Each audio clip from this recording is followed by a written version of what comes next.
When you were a child, your parents probably taught you not to be selfish, and there are good reasons for that. But what happens if you never grow out of that selfish attitude? To live is Christ, to die is gain. G'day everyone, Brian here.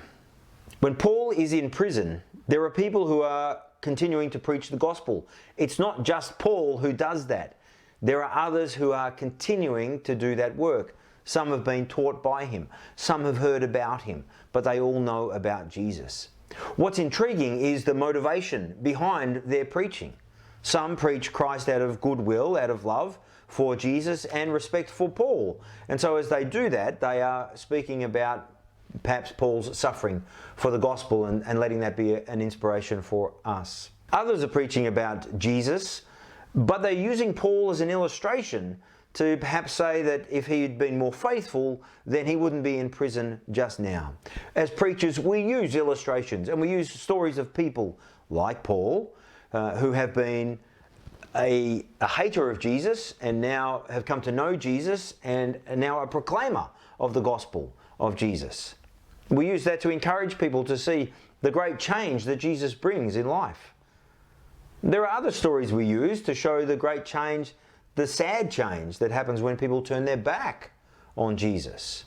And we don't want them to do that. So we'll talk about people who have done that and whose life seems to have gone to a wreck. We don't want to embarrass them, but we want to encourage people to stick on with Jesus. Paul sees through both of them. He sees through those who preach in love, and he sees through those who preach out of envy and rivalry. And what he sees is that Jesus Christ is preached. Here's what he says. The latter, those who preach out of goodwill, do so in love, knowing that I am put here for the defense of the gospel. The former, those who preach out of envy and rivalry, preach Christ out of selfish ambition, not sincerely, supposing that they can stir up trouble for me while I am in chains. But what does it matter? The important thing is that in every way, whether from false motives or true, Christ is preached. And because of this, I rejoice. Christ is preached. Well, that is our great motivation.